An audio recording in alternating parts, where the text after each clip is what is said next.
the man who's bringing peace to the Middle East, supposedly. All conflicts, all wars resolved by... Whether they're real or imagined. By the man himself. So there's been some small updates. I wanted to bring this up tonight, even though it's probably going to be a continual discussion probably over the next week. Everyone's very timid about getting overly excited about the supposed peace deal, and I think we're all apprehensive, and rightly so. In the story, they do talk about some of the things that Israel has already some rules, agreements, the ceasefire, basically. They may have already broken the deal. Murdered people, pretty much. But aid into Gaza has now been restricted because Hamas are not handing over the hostages. Which will I point out to you? The hostages who are now bodies because they died amongst the attacks that Israel were doing onto Gaza. So Hamas are not handing over the bodies fast enough because they're buried in rubble. And so they've decided no aid for you guys. No aid to the poor people who are not Hamas. They're just caught in this conflict, unfortunately, who are starving already. Were promised because of the ceasefire that they would get their food and their water and the things that they need to survive. After many horrific deaths due to starvation, specifically children as well.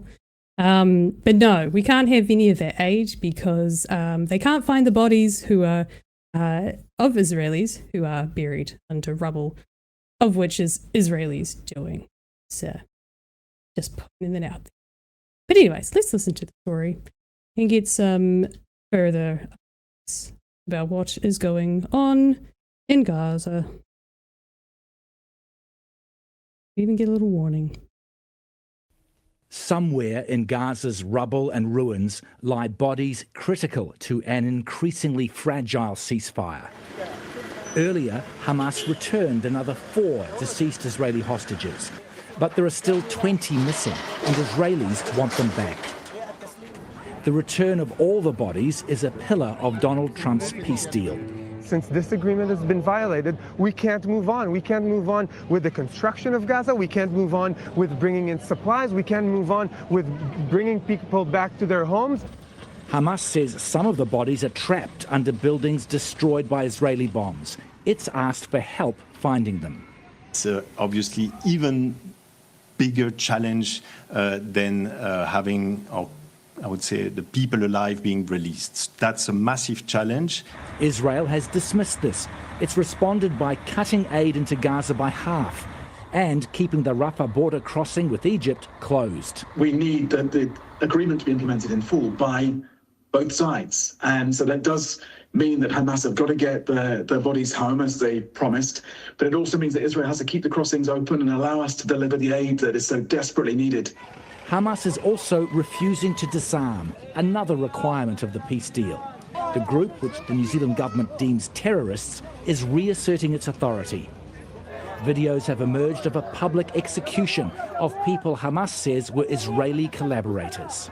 The US president's mood, which was triumphant during his lightning mission to the Middle East, is now sharpening. Well, they're going to disarm, and because they said they were going to disarm. And if they don't disarm, we will disarm them. And it'll happen quickly and perhaps violently. Also threatening the peace deal are reports that Israel's military has killed at least 7 Palestinians in 2 separate incidents in Gaza. The bottom line is this really a peace deal, or is this only a hostage release deal plus a temporary ceasefire? It's still unclear, but I'm fearful that it's more the latter than the former. Many appear to share that fear, not least Palestinians. They seem no closer to achieving their dream of an independent state. Yeah. Yeah, and this is what I mean about it's a stacked peace deal, right? It's Israel gets everything that they want, but they still get to keep their boot on the throat of people in Gaza. Like the slightest transgression or bump in the timeline, no matter how explainable, we're halving the amount of our aid trucks that come in. It's this is tenuous. There's huge holes in it. One of the things that I have seen about that, obviously very confronting still from a video of Hamas executing some people in the street, is it's very muddy. There's reports that Israel has been helping and funding anybody that will have a go at Hamas as well, and that includes criminal gangs in the Gaza area. So we know nothing about those. We know nothing. Every reporter that could have covered what Hamas did in the rest of that video has been killed, either by those criminal gangs or Israel, who has been targeting journalists right from the get-go. So who benefits from a lack of information? Israel. They love the waters very muddy. But yeah, any peace deal is tenuous. This seems rickety.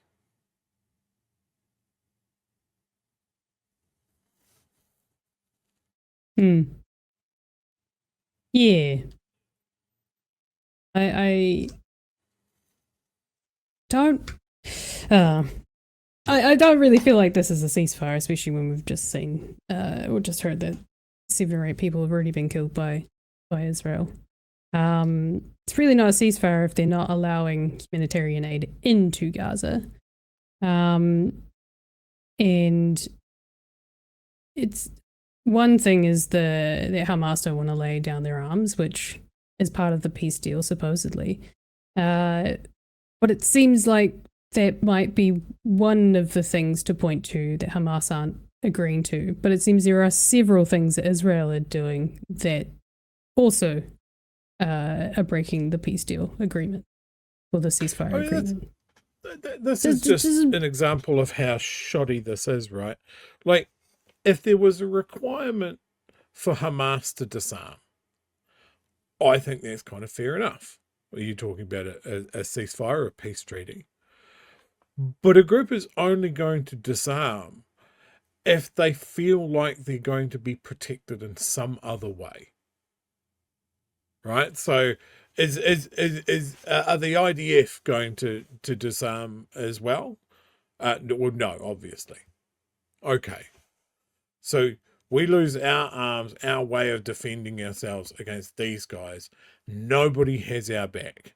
So if you were going to put a serious clause on the table, Hamas has to disarm, I would naturally kind of expect that to be paired with, you have to disarm, we are sending in peacekeepers.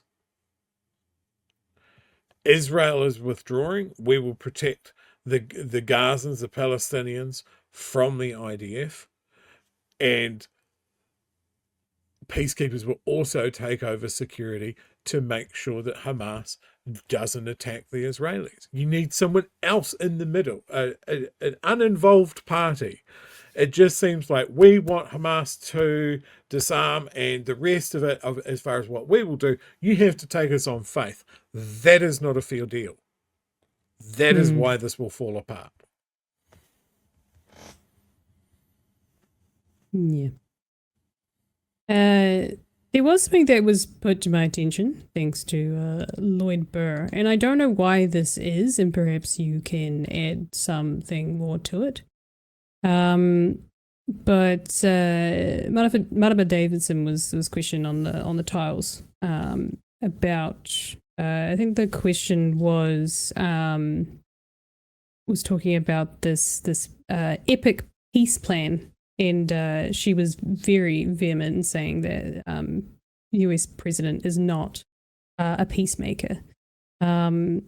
And it wasn't him that garnered peace. It was the millions of people across the globe who have called for this to stop. And I do believe that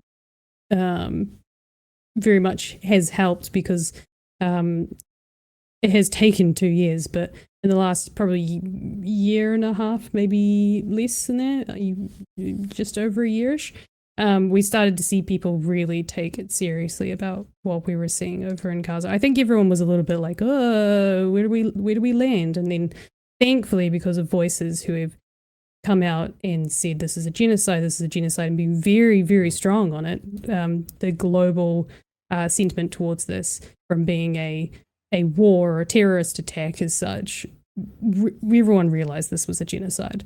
So I think that did put pressure on Trump too. And also I think it's because of some like vain reasons. He wanted to be the peacemaker or whatever. But yes, I think Marama was right in saying, you know, I'm not going to give Trump credit for this wholeheartedly. Also, it may fall over. And who gets the credit?